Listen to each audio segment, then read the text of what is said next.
Hello students, welcome to my channel twin physics. আজ আমরা যে বইটার বুক রিভিউ করব সেটা অনেকটাই পপুলার একটা বই, আর এটার পরিচয়পত্র আমার মনে হয় করানোর কোনো প্রয়োজন নেই। টাইটেল থাম্বনেল থেকে তোমরা বুঝতে পেরেছো যে আজকে আমাদের ক্লাস 11 এবং 12-এর যে মোস্ট ডিমান্ডিং ফিজিক্সের বই সেটা হচ্ছে আমাদের ছায়া প্রকাশনীর ফিজিক্সের যে বইটা, সেই বইটাকে রিভিউ করব এবং সেটাও সেমিস্টার 1-এর বইটা রিভিউ করব। তো ছায়া প্রকাশনী এক্সপোজ ভিডিওটা করাটা কিছুটা সার্থক হয়েছে, সেটা আমার জন্যই হোক কিংবা ধরো তোমার নিজেদের জন্যই হোক। তারা কিন্তু বিষয়টাকে ভলিউম 2-তে রাখেনি বা ভলিউম 1-এ ডিস্ট্রিবিউট করেনি, তারা কিন্তু প্রপারলি এটা সেমিস্টার 1 আর সেমিস্টার 2-তে কিন্তু ব্রেক করেছে। এটা সবথেকে ভালো খবর।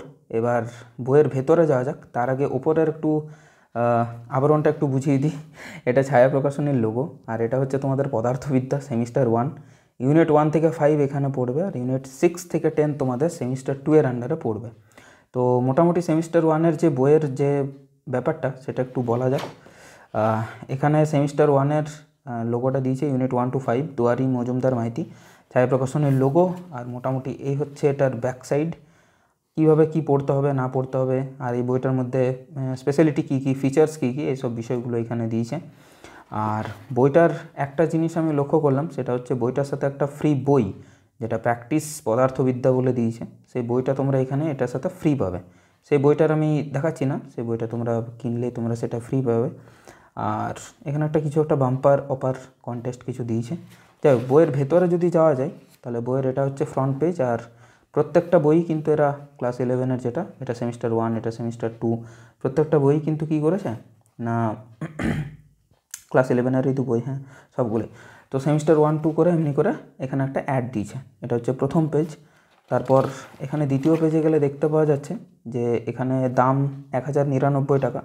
এটা দুটো সেমিস্টার একসাথে তোমাদেরকে কিনতে হবে, সেমিস্টার 1, 2 অ্যান্ড কী দিয়েছে কম্বাইন্ড, সেমিস্টার 1 অ্যান্ড 2 কম্বাইন্ড একসাথে আছে, দুটো একসাথে কিনতে হবে। আচ্ছা, যদি এখানে একটু নজর দিই তাহলে দেখতে পাচ্ছি এটা 2006 সাল থেকে এখান থেকে শুরু হয়েছে প্রকাশকাল, এবং আজ 2025 পুনর্মুদ্রণ হয়েছে।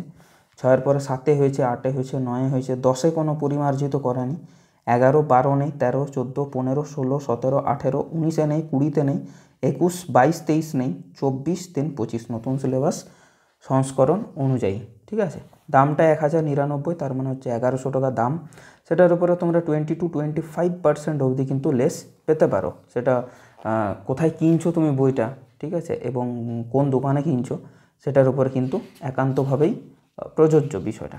এখানে সিলেবাসটা দিয়েছে, সিলেবাস নিয়ে আমি প্রচুর কথাবার্তা বলেছি, নতুন করে কিছু বলবার মতো নেই। Physical world and measurement, kinematics, lodge of motion, এখানে ওয়ার্ক পাওয়ার এনার্জি, আর এটা লাস্টে হচ্ছে system of rigid body motion.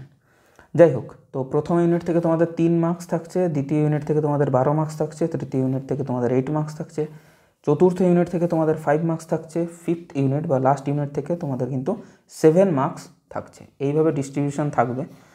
আর এইখানে দেখো, যদি একটা লক্ষ্য করো মার্কস অ্যালোটেড কীভাবে আছে, নতুন করে বলার মতো কিছুই নেই। তার কারণ হচ্ছে প্রত্যেকটাই তোমাদের কী আসবে, মান 1-এর প্রশ্ন আসবে। সেটা হতে পারে তোমাদের এমসিকিউ, সেটা হতে পারে তোমাদের কেস বেস স্টাডি, সেটা হতে পারে তোমাদের ডায়াগ্রাম বেস, সেটা হতে পারে তোমাদের assertion reason type, true false, fill in the blanks, match the column, এইগুলোই কিন্তু থাকবে। অর্থাৎ প্রত্যেকটা 35টা প্রশ্নই কিন্তু তোমাদের অবজেক্টিভ টাইপ প্রশ্ন থাকবে।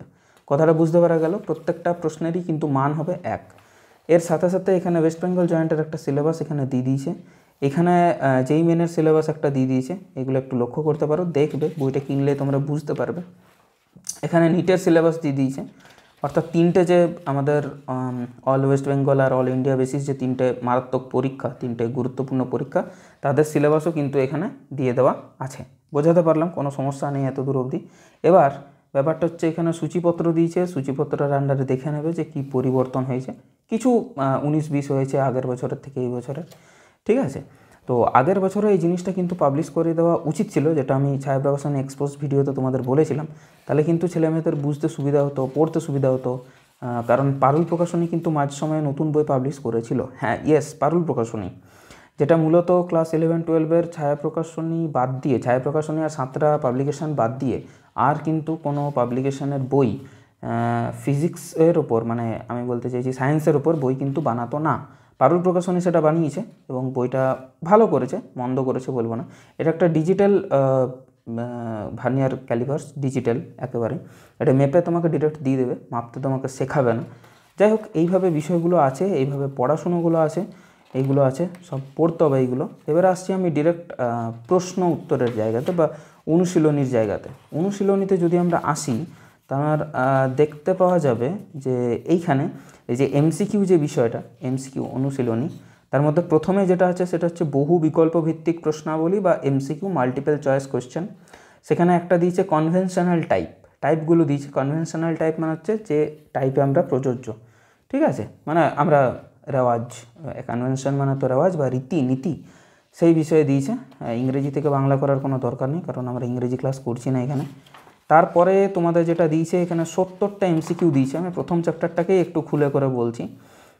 এখানে দিয়েছে analytical or skill based type, এই টাইপের মধ্যে ফিল ইন দ্য ব্ল্যাঙ্কস দিয়েছে, এই টাইপের মধ্যে ম্যাচ দ্য কলাম দিয়েছে, ঠিক আছে, এই বিষয়গুলো দিয়েছে। আর কি কি দিয়েছে ম্যাচ দ্য কলামের পর? ম্যাচ দ্য কলামের পর দিয়েছে তোমার অ্যাসারশন রিজন টাইপ, তারপরে তোমার দিয়েছে ট্রু অ্যান্ড ফলস, তারপর তোমার কি দিয়েছে ডায়াগ্রাম বেস বা চার্ট বেস কিছু কোয়েশ্চেন্স দিয়েছে ভার্নিয়ার ক্যালিপার স্ক্রু গেজের ওপর ভিত্তি করে। বেশ ভালো জিনিস, যদিও ভার্নিয়ার ক্যালিপার স্ক্রু গেজ তোমাদের ওয়েস্ট বেঙ্গল বোর্ডের যে মানে ক্লাস 11-এর যে সেমিস্টার 1 সেটার আন্ডারে আসার চান্স নেই, মানে আসবে না, অ্যাকচুয়ালি সিলেবাসে নেই। সিলেবাসটা যদি আমি দেখাই তাহলে তোমরা বুঝতে পারবে যে এটা আসবে না, এরকমই দিয়েছে বিষয়টা। এইখানে তোমরা সিলেবাসটা দেখতে পারবে।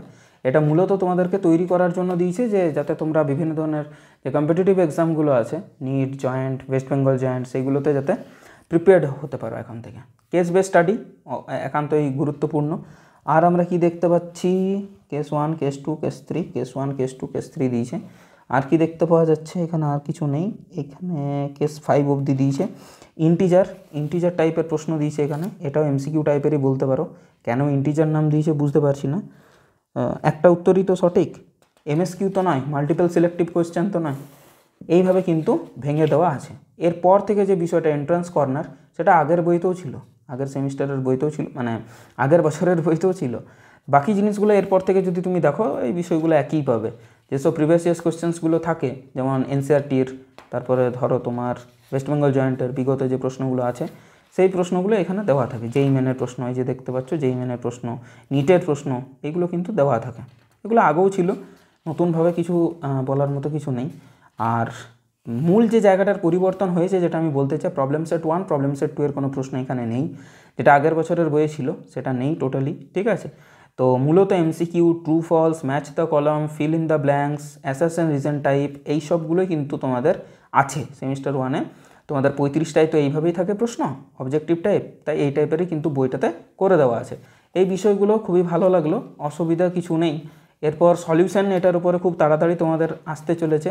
চ্যানেলের সাথে যুক্ত থাকো। এবং তার সাথে সাথে একটা কথা বলবো, এবারে অঙ্কটা সলভ করতে গেলে বোঝা যাবে যে আদৌ প্রশ্নের যে ভুলগুলো আগের বছর তুলে ধরেছিলাম, সেইগুলো পরিবর্তন করেছে কিনা, নাকি একই রেখে দিয়েছে। তো সেটা অঙ্কটা সলভ করতে গেলে বোঝা যাবে। আমার যতদূর বিশ্বাস, অঙ্কের কোনো পরিবর্তন ঘটাবে না, ঠিক আছে। এখানে অ্যাডভান্স লেভেল নিউমেরিক্যালস টাইপের কিছু ব্যাপার দেওয়া আছে। এগুলো ওই প্রবলেম সেট 1, প্রবলেম সেট 2 এর নামেই অ্যাকচুয়ালি। সেগুলো অঙ্ক সলভ করলে বোঝা যাবে। যদিও তোমাদের এমসিকিউ ছাড়া বা এমসিকিউ টাইপের বাদ দিয়ে আর কোনো করার মতো সেরকম কিছু নেই, মানে করে অন্তত ক্লাস 11-এ লাভ নেই। হ্যাঁ, করতে পারো, অঙ্ক করার তো কোনো ইয়ে নেই, মানে করলে তোমাদের সেটা কম্পিটিটিভ লাইনের কাজেই লাগবে। আর একটা জিনিস হতাশ হলাম, সেটা হচ্ছে যে আমাদের যে পর্ষদের নমুনা প্রশ্নপত্র সেমিস্টার 1-এর, সেটা কিন্তু দেওয়া নেই। সেটা এবার যদি এমসিকিউ বইটাতে দেওয়া আছে, I don't know about it, but the fact is এখানে কিন্তু নেই। বোঝাতে পারলাম বিষয়টা? এইটাতে কিন্তু নেই, ঠিক আছে, এখানে নেই। এখানে এটা তোমার দৃঢ় বস্তুর ঘূর্ণন যে অধ্যায়টা, এই যে দেখতে পাচ্ছ, তার আন্ডারেই কিন্তু কোয়েশ্চেন্সগুলো দেওয়া আছে। এমন নেই যে লাস্টে করে তোমাদের পর্ষদের নমুনা প্রশ্নপত্র দেওয়া আছে, সেটা কিন্তু পেলাম না। সেটা কিন্তু আমি পারুল প্রকাশনীতে পেয়েছিলাম, যে পর্ষদের নমুনা প্রশ্নপত্র প্রশ্নগুলো কিন্তু ওরা ওইখানে দিচ্ছে, উত্তর দিচ্ছে, এটা কিন্তু করছে। তো এবার বইটা কিনবো না সেটা একটা ভালো প্রশ্ন। দেখো, এটা একটা নো ডাউট একটা মডারেট লেভেলের বই, যে বইটা বহুদিন ধরে কিন্তু যারা ক্লাস 11-এ সায়েন্স নিয়ে পড়ছে, ফিজিক্স আছে যার সাবজেক্টে, ফিজিক্স তো রাখতেই হয়, সেই ক্ষেত্রে তাদের সবারই কিন্তু একটা মনের আশা, একটা ভরসা, ছায়া প্রকাশনী একটা ভরসা যোগান দেয়, ঠিক আছে। তো সেই ক্ষেত্রে আমি বলতে পারি কিনতেই পারো, কিন্তু এইটা কেনার সাথে সাথে তুমি অবশ্যই কোনো না কোনো টিচারের গাইডেন্সে, কিছু না হলে অন্তত আমার গাইডেন্সে থাকার চেষ্টা করো। তার কারণটা হলো এটা নয় যে আমার গাইডেন্সে থাকলে তুমি আমার ভিডিও দেখবে, সেসব কিছু না, কিন্তু ভুলটা কিন্তু থাকে, ভুলটার থেকে আমাদেরকে কিন্তু সংশোধন করতে হবে নিজেকেই, কারণ বইটা তো আর পাল্টে ফেলতে পারবে না তোমরা। তো কিনতেই পারো, সেটা তোমাদের ব্যক্তিগত ব্যাপার, তোমরা ছায়া কিনো, সাঁতরা কিনো, পারুল প্রকাশনী কিনো, যেটা ইচ্ছে কিনতে পারো, কিন্তু তার সাথে সাথে নিজের যে প্রিপারেশন এবং নিজের যে এম, সেটার প্রতি কিন্তু তোমাকে কী করতে হবে, অর্জুনের চোখ রাখতে হবে, ঠিক। মানে পরিবর্তন করলে কিন্তু চলবে না, নিজের লক্ষ্যের প্রতি কিন্তু তোমাকে অটুট থাকতে হবে। এটাই ছিল আজকের ভিডিও, আশা করি তোমাদের কিছুটা হলো ইনফরমেটিভ লেগেছে। এটাই ছিল সেমিস্টার 1-এর ছায়া প্রকাশনীর মোস্ট ডিমান্ডিং একটা বই, ঠিক আছে, তার একটা বুক রিভিউ। এর যে সলিউশন খুব তাড়াতাড়ির মধ্যে আসতে চলেছে, আশা করছি সেটাও কমপ্লিট করব, এটাই ধারণা আছে। দেখা যাক বাকিটা কতদূর কী হয়। তোমরা পাশে থেকো আর চ্যানেলের সাথে যুক্ত থাকো, সলিউশন এলে খুব তাড়াতাড়ি জানতে পারবে। Thanks for watching the video, দেখা হচ্ছে নেক্সট ভিডিওতে সলিউশন সিরিজ নিয়ে। Till then take care, tata, by.